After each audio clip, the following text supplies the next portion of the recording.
جو کسی چیز کو پرکھ لیں، جان لیں، کیا جاننے والے اور نہ جاننے والے یہ برابر ہو سکتے ہیں؟ یہ قرآن پوچھ رہا ہے۔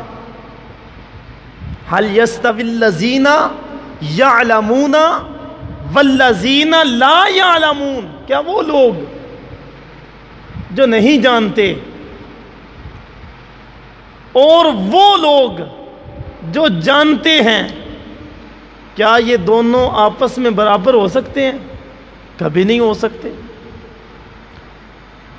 قرآن مجید فرقان حمید میں دوسرے مقام پہ رب ذوالجلال ارشاد فرماتا ہے یرفع اللہ الذین آمنوا منکم والذین اوتوا العلم درجات، فرمایا تم میں جو لوگ ایمان لائے اور جنہیں علم دیا گیا، اللہ ان کے درجات بلند کرتا ہے۔ وہ لوگ جو ایمان لائے،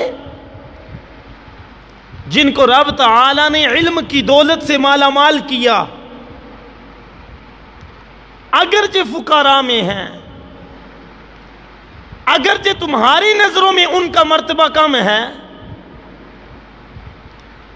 لیکن فرمایا کہ رب کے ہاں ان اہل علم کے درجے بلند ہوتے رہتے ہیں۔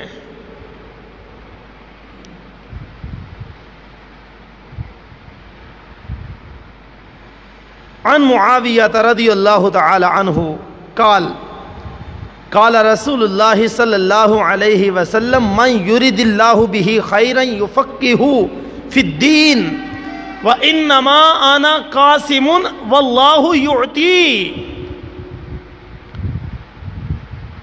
صحیح مسلم شریف کے اندر اور بخاری شریف کے اندر بھی یہ حدیث شریف موجود ہے۔ فرمایا حضرت معاویہ رضی اللہ تعالی عنہ روایت کرتے ہیں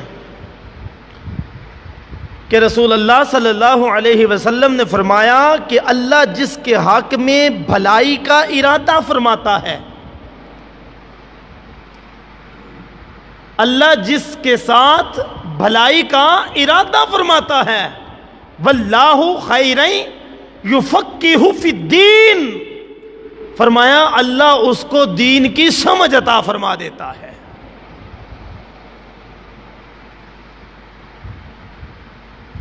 اگرچہ دنیا کے اندر آج اس چیز کی کمی دیکھنے میں آتی ہے،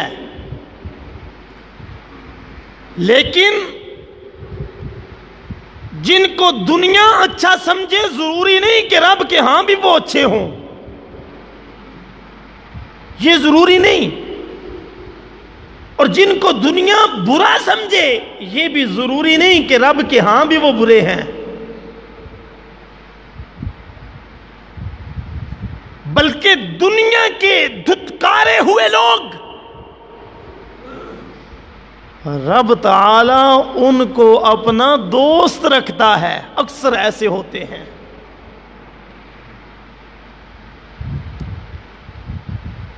ایک شخص فوت ہو گیا،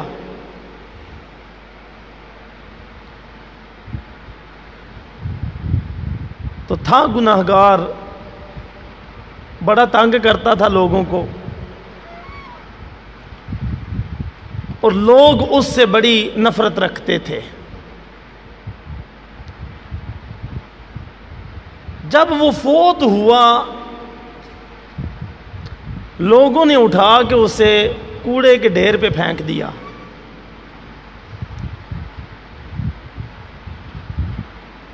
تو اللہ رب العزت نے اپنے پیغمبر کو حکم دیا کہ اے موسیٰ فلاں جگہ پہ میرا ایک دوست پڑا ہے، اسے غسل دو، کفن دو اور اسے دفن کرو۔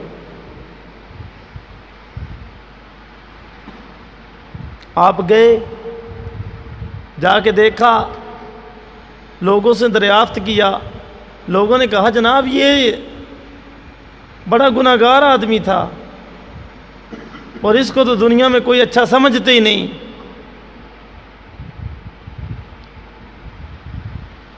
فرمایا اسے اٹھاؤ، اٹھایا گیا، غسل دیا گیا، کفن دیا گیا، دفن کیا گیا۔ پھر رب کی بارگاہ میں عرض کی، یا اللہ دنیا والے کچھ اور کہتے ہیں، تیری حکمتیں تو جانے، لیکن یا اللہ میں پوچھتا ہوں کہ وہ تیرا دوست کیسے تھا؟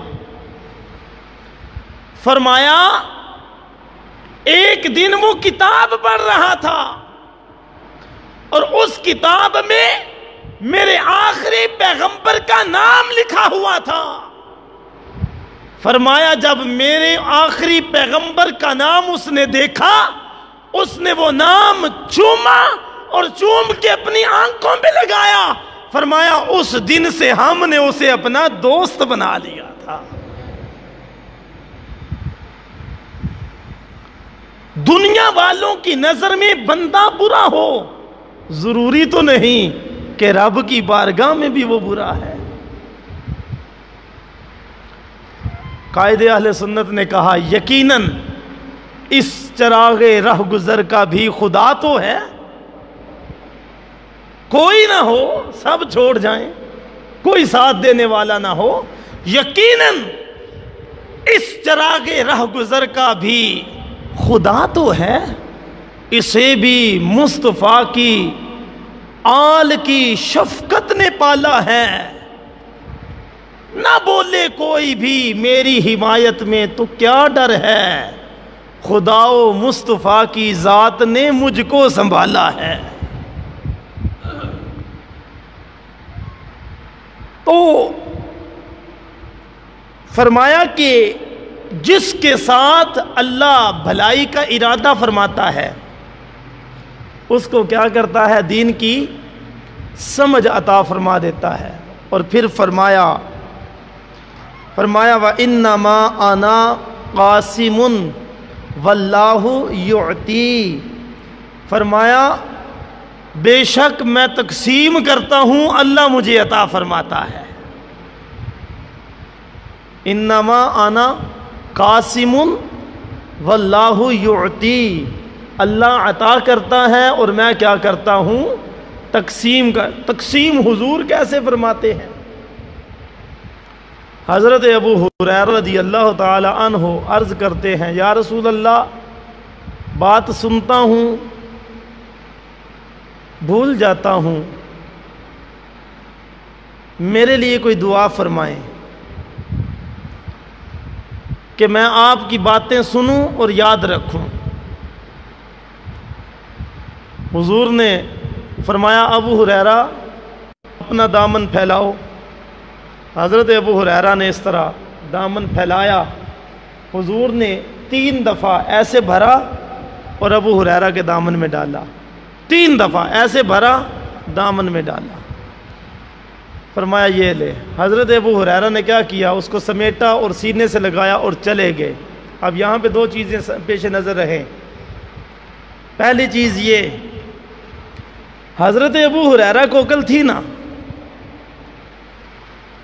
آج جو لوگ عقل کے گھوڑے دوڑاتے ہیں کہ ہم بڑے دانا ہیں اور جس نبی کا کلمہ پڑھتے ہیں اسی نبی میں عیب ڈھونڈتے ہیں،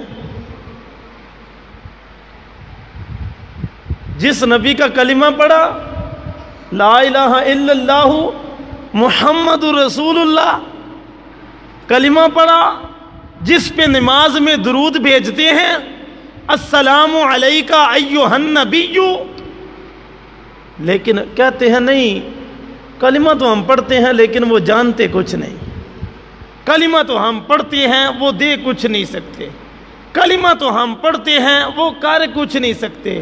لیکن حضرت ابو ہریرہ کو فرمایا کہ دامن پھیلا، انہوں نے دامن پھیلایا، حضور نے اس طرح ہاتھ بھرے اور دامن میں جھولی میں ڈال دیے۔